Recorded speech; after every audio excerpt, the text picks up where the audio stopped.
আমাদের এখানে তো ২০ পাঁচ।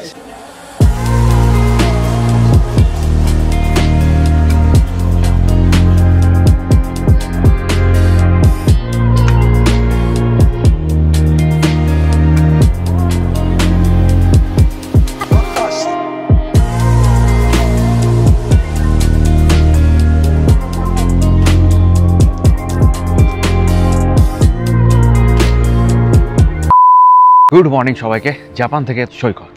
কেমন আছো তোমরা? আশা করি সবাই খুব ভালো আছো, বিন্দাস আছো। সকাল সকাল বেরিয়ে পড়েছিলাম বাড়ি থেকে।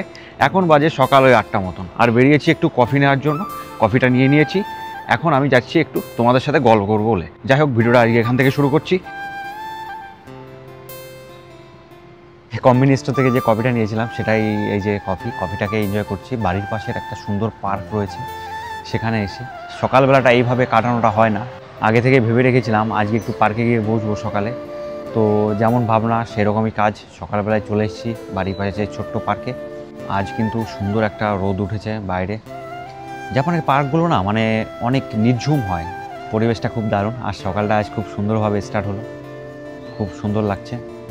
তো যাই হোক, বাড়ির পাশের এই ছোট্ট পার্কটা তোমাদেরকে আজকে একটু হেঁটে দেখাই কেমন হয় জাপানের পার্ক। এখানে আমি বসেছিলাম, এইখানে সুন্দর বেঞ্চ দেওয়া রয়েছে, এই বেঞ্চগুলোতে বসে বসে টাইম কাটানো যায়।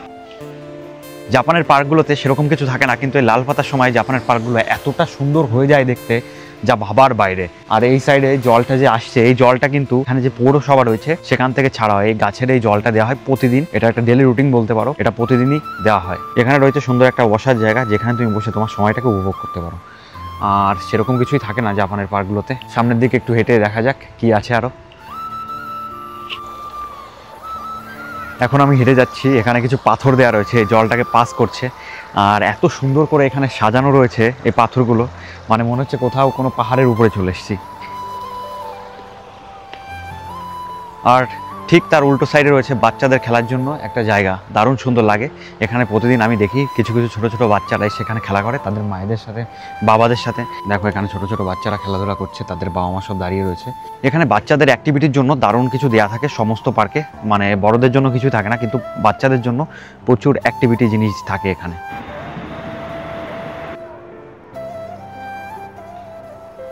কিন্তু জাপানের এই পার্কগুলো এত সুন্দর করে সাজানো থাকে, নেচারের একটা মানে ভাইবস থাকে এখানে।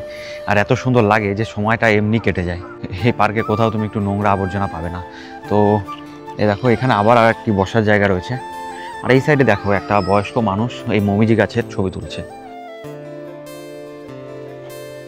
এই যে লাল পাতা পড়ছে ঝরে, এই গাছের পাতা আর কদিন পরে পুরো ঝরে পড়ে যাবে।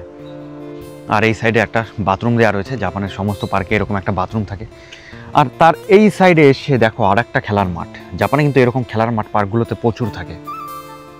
কতটা সুন্দর তাই না, পুরো গোছানো, একদম সে কার্টুনের মতন। আসলেই জাপান অনেক গোছানো। এটাই আমার বাড়ির পাশে ছোট্ট একটা পার্ক। আর এই পার্কটাতে আমি মাঝে মাঝে এসে বসি যখনই ফ্রি সময় পাই। দারুণ সুন্দর লাগে, দারুণ একটা সময় কাটে এখানে। তো চলো এখন একটু বাড়ির দিকে যাব, অনেকটা সময় হয়ে গেছে বাড়ি থেকে বেরিয়েছি। চলো বাড়ির দিকে যাওয়া যায়। আর পার্কটা কেমন লাগলো অবশ্যই তোমরা কমেন্ট করে জানিও। তো বাড়িতে গিয়ে প্ল্যানিং হলো দুজনে যে আজকে একটু বাইরে দুপুরে লাঞ্চটা করব। তো তাই স্নান করে বেরিয়ে গেছি দুজনে একটু দুপুরের লাঞ্চটা করার জন্য। এখন রয়েছে কাওয়াগুচি স্টেশনে। আর এখান থেকে এই পাশে প্রচুর রেস্টুরেন্ট রয়েছে, তো সেখানে গিয়ে আজকে লাঞ্চটা কমপ্লিট করব। চলে এসেছি আমরা হালাল ফুডে বাজার করার জন্য। বাজার করার কোনো প্ল্যানিং ছিল না, বাইরে এসেছিলাম একটু খাওয়া দাওয়া করতে, কিন্তু ভাবলাম যে না কয়েকটা জিনিস কিনে নেওয়া যাক। তো বাড়িতে অনেক কিছুই আছে, কিন্তু তাও একটা নিয়েছি ডাল, একটা মাছও নিয়েছি, ওই সাইডে রেখেছি। তো দেখা যাক আর কি কি নিই, চলো নেওয়া যাক। তো চলো তোমাদের দেখিয়ে দিই এইসব যে বাঙালি যে দোকানগুলো হয় সেগুলো কেমন হয় দেখতে, আর এখানে কি কি পাওয়া যায়, আমরা কোথা থেকে সব কিছু কিনি। তো চলো তোমরা একটু দেখো।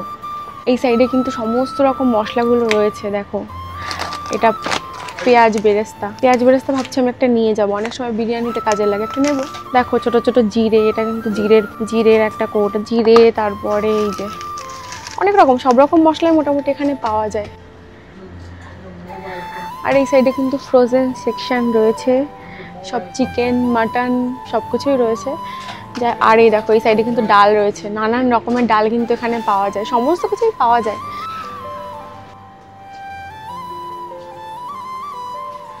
এই দেখো কেওড়া জল, গোলাপ জল, বিরিয়ানি সমস্ত কিছুই পাওয়া যায়। কিন্তু এটা কি, এটা রয়েছে হানি।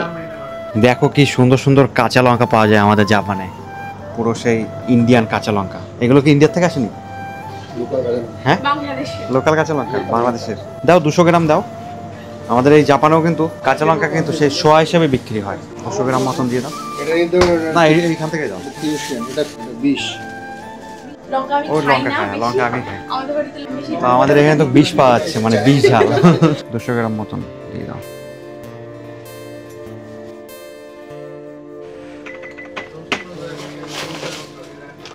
কত হলো? সামান্য কটা বাজার 3000 টাকা। বাবা, আমাদের ইন্ডিয়ান বাজার থেকে কিছু বাজার আমাদের করা কমপ্লিট হয়ে গেছে। এখন আমরা একটু লাঞ্চ করতে যাব। তো চলো যেতে যেতে ভিডিওটা কন্টিনিউ করছি। বাড়ি যাব আমরা।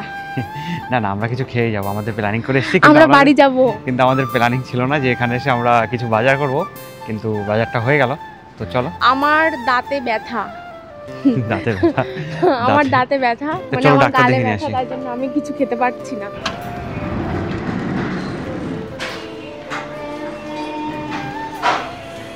আমরা দুপুরে চলে এসেছি একটা রেস্টুরেন্টে, আর এখানে দেখো সব সেলফ অর্ডার করার জন্য মেশিন রয়েছে। তো এখান থেকে এখন অর্ডার করব। চলো তোমাদের সাথে শেয়ার করি। এখান থেকে ইংলিশের অপশনও আছে, ইচ্ছা করলে তোমরা ইংলিশও করে নিতে পারো। তো এখানে যদি তুমি খেতে চাও অবশ্যই, তাহলে ইটিং। আর এই সাইডে রয়েছে সেট, তো সেট আমি নেবো না যেহেতু চিকেন কাটলেট। তো চিকেন কাটলেট তুমি কি খাওয়া? হ্যাঁ না, কেন? হ্যাঁ এটা চিকেন কাটলেট শুধু, তাহলে তো নিও না। দেখো Japanese authentic fried chicken set meal রয়েছে এখানে। তো আমাদের অর্ডার, এই যে পেমেন্ট, তো আমরা দেবো এখানে ক্যাশে, যেহেতু ক্যাশটা প্রেস করলাম আর এই চলে গেল আমাদের টাকা রয়েছে।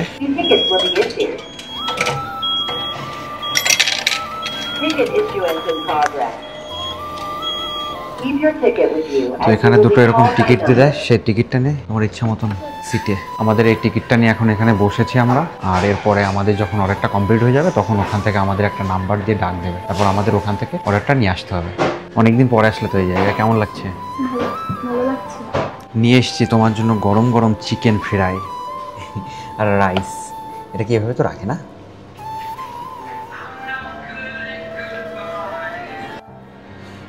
আর এখানে রয়েছে, দেখো আমার জন্য কি কি নিয়ে এসছি। আমি না দুটো মাংস নিয়েছি ভাজা।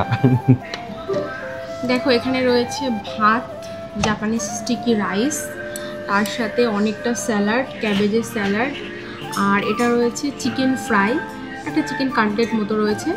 আর এখানে রয়েছে মিসো স্যুপ। জাপানিজদের কিন্তু দুপুরের লাঞ্চে ওরা এরকম মিসো স্যুপ রাখে। এটা রয়েছে মিসো স্যুপ, এটা কিন্তু খাওয়া ভীষণ উপকারী। তো জাপানিজরা কিন্তু এরকম টাইপসের খাবার দুপুরবেলা খেয়ে থাকে। তো আমরাও সেজন্য আজকে দুপুরের লাঞ্চে চলে এসেছি এই রেস্টুরেন্টে খাওয়ার জন্য, বাড়িতে রান্নাবান্না না করে। তো চলো খাওয়া যাক। এখানে সব মাংসগুলো কিন্তু ফ্রাই আর অনেকটা ক্রিসপি। আর এরকম মাংস দিয়েছে, ভাজা মাংস, আর সাইডে রয়েছে ভাত আর একটু স্যুপ। আমরা খাবারটা এনজয় করি, তারপরে তোমাদের সাথে কথা হচ্ছে বেরিয়ে।